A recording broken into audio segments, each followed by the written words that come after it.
Investing in the community now for nearly 2 decades made a historic purchase. She is now the first African-American woman in Maryland to own an entire block on the waterfront. WMAR 2 News' Xavier Wary shows us how the aspiring media mogul is using the property to inspire others.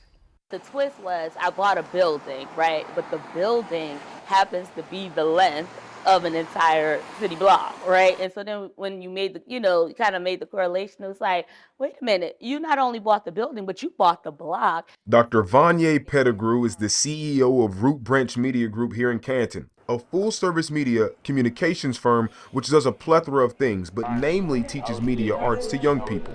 For me, it's really important to teach our generation, our young generation, the importance of being the creator of that content as opposed to just being the consumer. Pettigrew has owned her business for 18 years, but it wasn't until last November that she closed on the purchase of this building. She carries the weight of this historical feat with immense pride.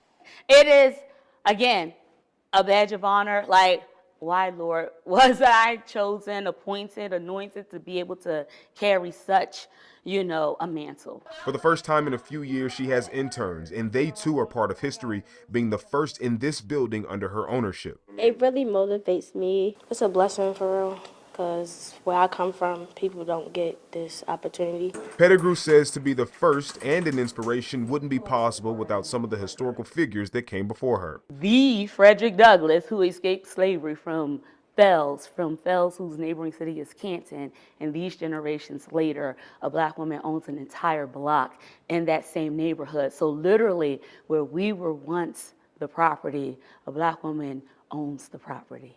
That's like, it blows my mind every day. In Canton, Xavier Wary,